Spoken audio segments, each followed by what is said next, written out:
Welcome back my dear students. मैं हूं विवेक तापड़िया और ये है आपका channel physics in life and life. So let's start with the CBSE 12th sample paper for term 1 session 2021-22। तो बच्चों हम बात कर रहे थे इस सैंपल पेपर की और इसमें अब हम आ गए हैं सेक्शन सी पर। लास्ट वीडियो में मैंने डिस्कस किए थे बच्चों जो असर्शन रीजन क्वेश्चन थे वो, तो वो अवेलेबल है, प्रीवियस वीडियो आप देख सकते हैं इसी चैनल पर सीक्वेंस में, इसी प्लेलिस्ट में। अब हम बात कर रहे हैं बच्चों सेक्शन सी की। So let's start with section C. इसमें 6 मल्टीपल चॉइस क्वेश्चन है। ओवरऑल चॉइस यानी आप कोई से 5 करेंगे 6 में से, और उतने ही करने हैं आपको क्योंकि उससे ज्यादा करने से कोई फायदा होगा नहीं, है ना। So question number 50, let's see it. Small object with charge Q. तो यहां देख पा रहे हैं हम ये चार्ज क्यू, छोटा सा ऑब्जेक्ट है। सो ये ऑब्जेक्ट है, इसके पास चार्ज क्यू है एंड वेट mg। तो ऑब्वियसली mg किधर काम करेगा, डाउनवर्ड डायरेक्शन में। Is attached to one end of a string of length l attached to a stationary support. यहाँ पर ये रिजिड सपोर्ट है जहां पर हमने उसको लटकाया हुआ था। अब क्योंकि इलेक्ट्रिक फील्ड लगाया जो डायरेक्टेड है towards right, horizontal electric field E as shown in the accompanying figure. In the presence of the field, the string makes an angle, ये एंगल बना रही थीटा, थीटा एंगल बना रही है स्ट्रिंग वर्टिकल के साथ, जैसा आप देख पा रहे हैं। So the sign and magnitude of Q ये हमको बताना है। तो देखिए साइन का अंदाजा किससे लग रहा है, इलेक्ट्रिक फील्ड में पॉजिटिव चार्ज को रखने पर in the direction of field force लगता है, तो ये in the direction of field force लग रहा है, तो हम बोलेंगे Q इज पॉजिटिव, है ना। ये पता चल गया। अपोजिट जाता तो हम बोलते हैं नेगेटिव, यानी इस साइड जाता होता तो हम बोलते हैं नेगेटिव। यानी हमें सारे एस्पेक्ट समझ के चलना है। हमारा उद्देश्य ये नहीं है, जैसे मैंने पहले आपको क्लियर किया, कि इस क्वेश्चन का आंसर निकालना, वो तो आप वैसे भी जानते होंगे अगर आपने सैंपल पेपर अटेम्प्ट किया। हमारा उद्देश्य है इस क्वेश्चन से थ्योरी को समझना सीखना, जिससे कि हम इसी तरह के और भी क्वेश्चंस को अच्छे से कर पाए। सो ये देखा आपने, पॉजिटिव नेगेटिव न्यूट्रल होता तो स्ट्रिंग वर्टिकल रहती, कोई फर्क नहीं पड़ता इलेक्ट्रिक फील्ड हो ना हो। ये ठीक वैसे ही है जैसे आप इसको लिंक करें अगर, तो गामा रेज स्ट्रेट चले जाती हैं, इलेक्ट्रिक फील्ड मैग्नेटिक फील्ड जहां पे प्रेजेंट होते हैं crossed electric and magnetic field, alpha particle towards negative plate मुड़ते हैं और beta particle towards positive plate मुड़ते हैं। तो वैसे कुछ आप कह सकते हैं। अब मैग्नीट्यूड भी चाहिए हमें, तो मैग्नीट्यूड निकालने के लिए कुछ कैलकुलेशन हमको यहाँ पे करनी पड़ेगी। जैसे mg का एक कंपोनेंट है जिसकी वजह से ये एंगल थीटा बन रहा है, तो mg, और ये स्ट्रिंग में टेंशन T भी रहेगी। अब हमें जो Q का मैग्नीट्यूड मिलेगा वो कहां से मिलेगा वो हमें समझना है। तो बैलेंसिंग कर सकते हैं हम फोर्सेस की, यानी perpendicular to the string and parallel to the string. तो ऐसा कुछ आप सोचिए कि क्या करना रहेगा आपको जिससे कि ये सॉल्व हो जाए। 4 ऑप्शन मैंने आपको दिखा दिए, तो दीज आर दी ऑप्शन। तो इसमें से कौन से क्रॉस हो गए, सिर्फ एक ऑप्शन ये थर्ड नहीं हो सकता। क्यों नहीं हो सकता, क्योंकि नेगेटिव है। अब बचे आपके पास positive with magnitude E tan theta, यानी ऑप्शन एलिमिनेशन थ्योरी लगाएं तो हम थर्ड को तो बिल्कुल रिजेक्ट कर सकते हैं। डायग्राम अप्रोच हमने लगा ही ली। Positive with magnitude mg upon E, mg upon E theta picture में आएगा या नहीं आएगा। देखो बच्चों, अगर एंगल का चक्कर नहीं होता तो mg अपॉन ई चल जाता, आई थिंक, ठीक है। तो मुझे लगता है हम ऑप्शन 1 को भी क्रॉस कर सकते हैं। तो मैंने हिंट दे दिया जितना दे सकता था। अभी आप वीडियो को पॉज कीजिए, वीडियो को पॉज करके आप जो है खुद से इसको सॉल्व कीजिए बच्चों, और करेक्ट ऑप्शन आने पर चेक कीजिए। तो अब मैं ये मान के चल रहा हूं कि आपने अपना आंसर इन चारों में से निकाल लिया है जो आपको सही लगता है। और अब मैं डिस्कस कर रहा हूं इसका सॉल्यूशन, मैं आपको इसका सॉल्यूशन दिखा रहा हूं। Question number 50, Fe equal to mg tan theta, Qe equal to mg tan theta, कैसे। और यहां से tan थीटा बनता है Fe अपॉन mg। तो आप यहां से देख सकते हैं, इस डायग्राम में अगर हम बात करें तो Qe ये फोर्स है इलेक्ट्रिक फील्ड की वजह से जो लग रहा है वो इस डायरेक्शन में, और इसी को हमने नाम दिया है एफ। और ये जो एंगल थीटा है, ये एंगल थीटा यहां पर हम मार्क कर सकते हैं, सेम एंगल। और इसको इधर चाहे तो यहां भी मार्क कर सकते हैं, वर्टिकली अपोजिट सेम एंगल। सो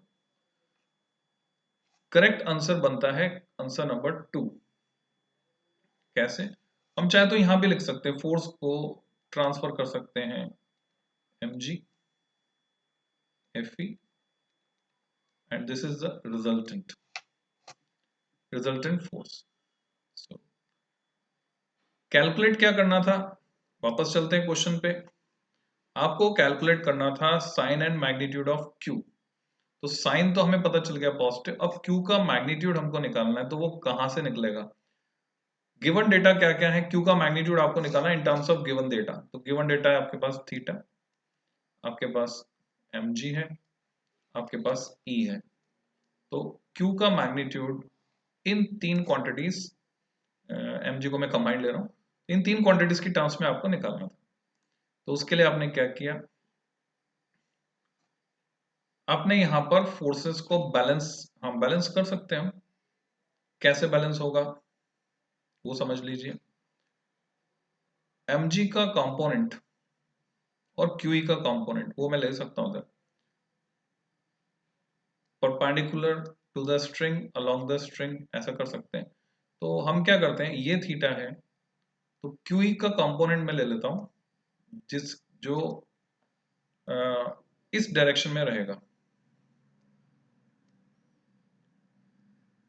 QE। कई तरीके हो सकते हैं, एक तरीका यह है, मैं एक अप्रोच लगा रहा हूं, QE sine theta, QE sine theta plus mg cos theta.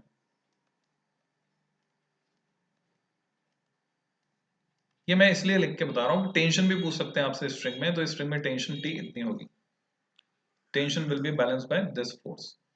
और अगर मैं स्ट्रिंग के परपेंडिकुलर कंपोनेंट लेता हूं बच्चों, गौर से देखें, ये मैंने स्ट्रिंग के परपेंडिकुलर कंपोनेंट लिया because this angle will be theta. तो मैं कहूंगा QE cos थीटा बैलेंस कर लेगा एग्जैक्टली किसको, ये वाला जो कंपोनेंट बनेगा इधर, ये 90 माइनस थीटा एंगल बनेगा, 90 डिग्री पर मैंने इसको लिया है, तो mg साइन थीटा को बैलेंस कर लेगा। तो वो जो रिलेशन आप देख रहे हैं वो इस दूसरी इक्वेशन से आया है। पहली इक्वेशन मैंने इसलिए लिखी है, जानबूझकर लिखी है बच्चों, कि अगर टेंशन पूछ लें इसी क्वेश्चन में तो आप क्या करोगे। खाली इस क्वेश्चन का आंसर निकालना हमारा ऑब्जेक्टिव नहीं था। So from here I can write tan theta as QE upon mg। तो QE upon mg। अब ऑब्जेक्टिव तो हमारा Q निकालना है, तो Q का मैग्नीट्यूड कितना हो गया बच्चों, Q का मैग्नीट्यूड हुआ mg times tan theta upon E।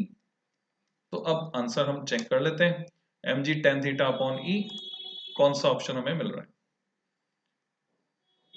mg tan theta upon E। लिखने का तरीका थोड़ा डिफर कर रहा है कि, तो ये सही आंसर हुआ आंसर नंबर 2। तो मैं समझता हूं आपको पूरी डिटेल में समझ में आ गया होगा। तो अब हम नेक्स्ट क्वेश्चन पे प्रोसीड करते हैं। Second question, sorry next question 51, free electron and A free proton. जैसे ही हमने शब्द पढ़ा हमारे दिमाग में आया नेगेटिवली चार्ज, प्रोटॉन पढ़ा हमारे दिमाग में आया positively charge, are placed between two oppositely charge parallel plates. ये ऊपर वाली पॉजिटिव है, नीचे वाली नेगेटिव है। सपोज ये है प्रोटॉन पॉजिटिवली चार्ज और ये है electron negatively charge, both are closer to the positive plate, ऊपर है, एंड देन अच्छा ओके, पॉजिटिव प्लेट के ज्यादा पास है देन नेगेटिव प्लेट। अब आपसे पूछा है कौन सा स्टेटमेंट ट्रू है। The force on proton is greater than the force on electron. यहां इन्होंने स्पेसिफाई नहीं किया है कि ये कौन से फोर्स की बात कर रहे हैं, तो मैं थ्योरेटिकल डिटेल आपको क्लियर कर दूं, क्योंकि ऑनलाइन मोड में आपने पढ़ा है तो बहुत सारी चीजें हो सकता है आपको उतना अच्छे से समझ में ना आई हो।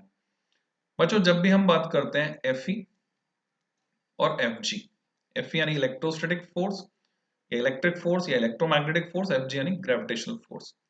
तो ये जो इलेक्ट्रोमैग्नेटिक फोर्स है it is much more greater than gravitational force. अब सवाल उठता है हाउ मच ग्रेटर। तो 11th क्लास में फर्स्ट चैप्टर में कंपैरिजन था जिसको हम वापस से 12th क्लास में इलेक्ट्रोस्टैटिक्स चैप्टर में सॉल्व एग्जांपल में इसको वापस से समझते हैं हम कि अगर मैं रेशियो निकालता हूं Fe upon Fg then this ratio is of order of 10 is to power 36।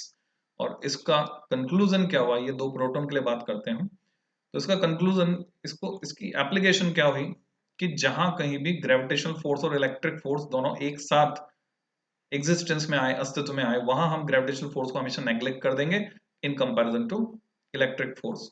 सो हम यहाँ बात कर रहे हैं सिर्फ इलेक्ट्रिक फोर्स की। फोर्स ऑन प्रोटॉन जो कि कितना होगा, ऑब्वियसली छोटा ई बड़ा ई, जहां पर ई है इलेक्ट्रिक फील्ड इस रीजन में जो काम कर रहा है ऊपर से नीचे की तरफ, है ना। सारी डिटेल समझते हुए हमको चलना। और फोर्स ऑन द इलेक्ट्रॉन ये कितना होगा, ये होगा माइनस ई।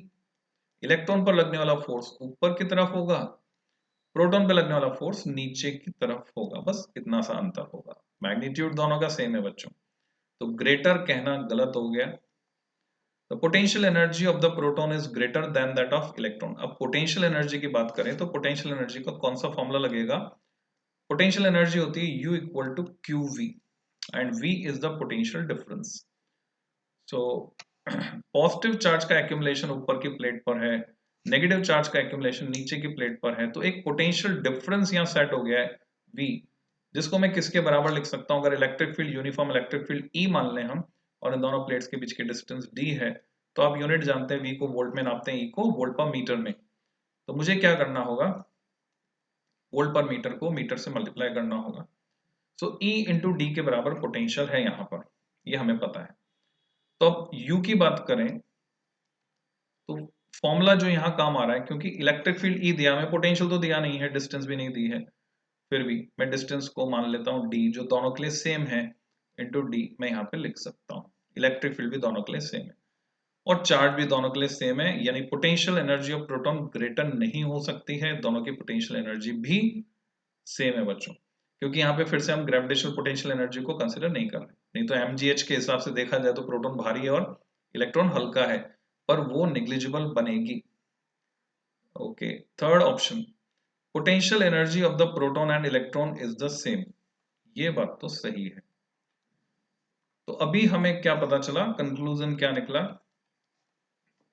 कंक्लूजन निकला कि सिर्फ तीसरा ऑप्शन सही है। तो ऐसा यहां पर कोई है नहीं, तो यहां है force on proton greater than the potential energy of proton is greater than that of electron. और ओके, इसको क्रिटिसाइज करना पड़ेगा क्योंकि ऐसा ऑप्शन है नहीं। बच्चों ये क्वेश्चन अटेम्प्ट करने की स्ट्रेटेजी बता रहा हूं मैं आपको, ठीक है, इसी अप्रोच से आपको चलना है, क्योंकि जब अनजाने क्वेश्चंस आप अटेम्प्ट करेंगे तो इस तरह से सीखेंगे। क्योंकि कोई सा ऑप्शन नहीं है तो अब इसको हम क्रिटिसाइज करते हैं। पोटेंशियल एनर्जी की अगर मैं बात करता हूं, लिख कर देखते हैं हम, U इक्वल टू इलेक्ट्रॉन का charge minus E into V लिख लीजिए या E इंटू डी लिख लीजिए। This is potential energy of electron and potential energy of proton I can say. तो स्टूडेंट्स यूपी जो है पॉजिटिव होगा ऑब्वियसली, तो प्लस ई, ये इलेक्ट्रॉन का charge E into this much. तो यहां अगर हम देखें तो हम ये कह सकते हैं कि प्रोटॉन की पोटेंशियल एनर्जी इलेक्ट्रॉन से ज्यादा है, तो potential energy proton is greater than that of electron. ये ऑप्शन भी सही हो गया इस नेगेटिव के कंसेप्ट से कि इलेक्ट्रॉन का चार्ज नेगेटिव है तो पोटेंशियल एनर्जी मैग्नीट्यूड में नहीं, और यूं कहें हाँ वास्तव में मैग्नीट्यूड में होगी, पोटेंशियल एनर्जी तो स्केलर होती है, तो नेगेटिव चार्ज होने की वजह से पोटेंशियल एनर्जी इलेक्ट्रॉन की कम हो गई। तो अब हमारे पास ऑप्शन है सेकंड एंड थर्ड।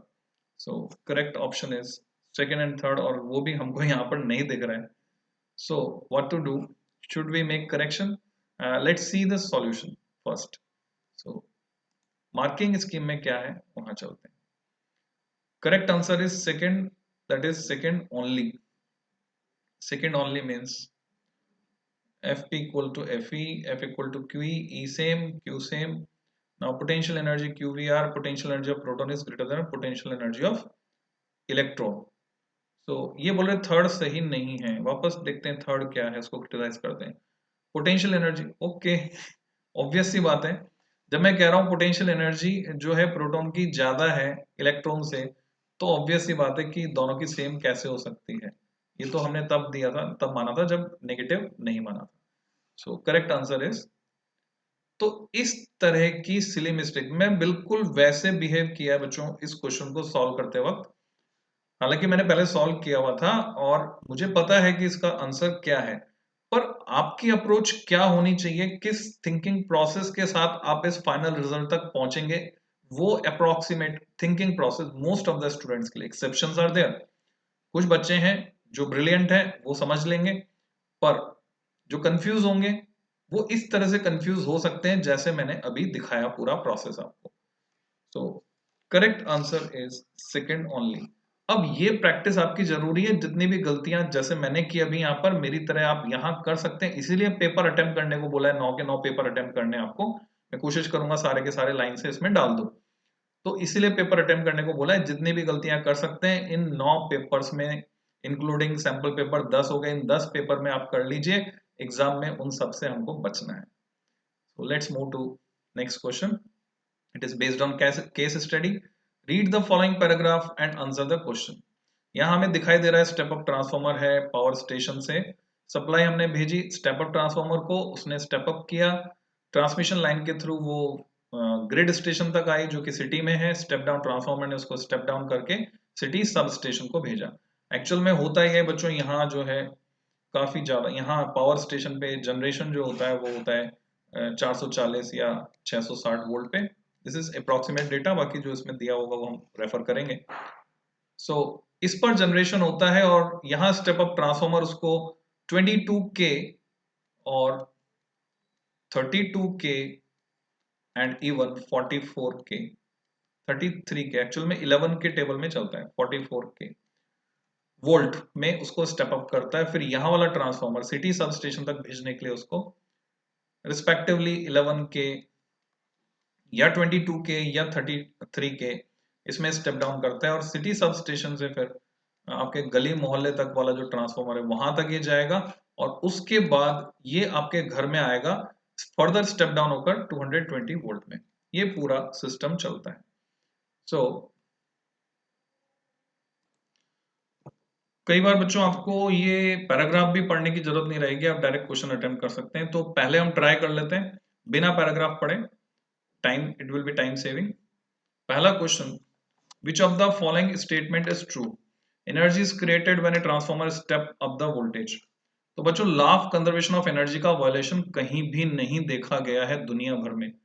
आप देखेंगे यूट्यूब पे बहुत सारे वीडियो होते हैं जिसमें वो बोलते हैं कि free energy generator, free energy creator, but the fact is ऐसा कुछ भी नहीं है. वो सब फेक वीडियो होते हैं बच्चों जिसमें बोलते हैं कि एनर्जी मिल रही है विदाउट एनी एनर्जी सोर्स, क्योंकि energy can neither be created nor be destroyed, वो वैलिड है. सो एनर्जी इज क्रिएटेड, ये स्टेटमेंट अपने आप में ही फॉल्स है. A transformer is design to convert an AC voltage to DC voltage. तो आपको पता होना चाहिए, ये भी एक कंसेप्ट है कि ट्रांसफॉर्मर सिर्फ अल्टरनेटिंग करंट पर काम करता है या तभी काम करेगा जब चेंजेस होंगे. और डीसी का मतलब यहाँ पर प्योर डीसी से अगर है तो उस पर ट्रांसफॉर्मर काम करने वाला नहीं है. जब तक वेरिएशन नहीं होंगे, इलेक्ट्रोमैग्नेटिक इंडक्शन नहीं होगा, म्यूचुअल इंडक्शन नहीं होगा, कि जो कि प्रिंसिपल है ट्रांसफॉर्मर का. Step up transformer increases the power for transmission. देखो बच्चों, जो एनर्जी नहीं बढ़ा सकता वो पावर कैसे बढ़ाएगा? ये पावर नहीं बढ़ा सकता है ट्रांसफॉर्मर. एट द मोस्ट ये जो इनपुट पावर है उसके बराबर आउटपुट पावर हो सकती. तो अब एक ही ऑप्शन बच गया. ऑप्शन एलिमिनेशन थ्योरी से अगर हम जाएं, step down transformer decreases the AC voltage. सही है, क्योंकि स्टेप डाउन उसको कहते ही इसलिए हैं. तो हमने बिना पढ़े स्टेटमेंट को, बिना पैराग्राफ को पढ़े ये क्वेश्चन सॉल्व कर लिया. नेक्स्ट पे चलते हैं बच्चों. If the secondary coil has a greater number of turns then the primary.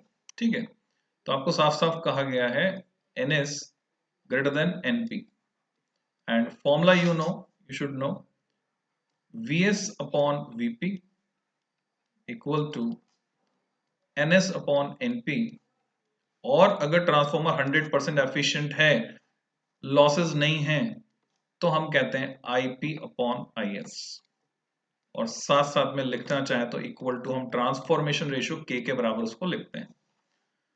The voltage is stepped up, ये बोल रहे हैं कि Ns ग्रेटर देन Np है, तो हम यहां से कह सकते हैं कि सेकेंडरी में नंबर ऑफ टर्न्स ज्यादा है तो वोल्टेज स्टेप अप हो गया। Vs is greater than arrangement is called a step up transformer. Okay, agreed. Voltage is step down? No. जब step होगी तो step down तो हो नहीं सकती। The current is stepped up. Is greater than Ip. देखो बच्चों, जब भी वोल्टेज बढ़ेगी तो करंट घटेगी, इनवर्स रेशियो में है। अगर 100% एफिशिएंट है ट्रांसफॉर्मर तो हम बोलेंगे Vs Is equal to Vp Ip।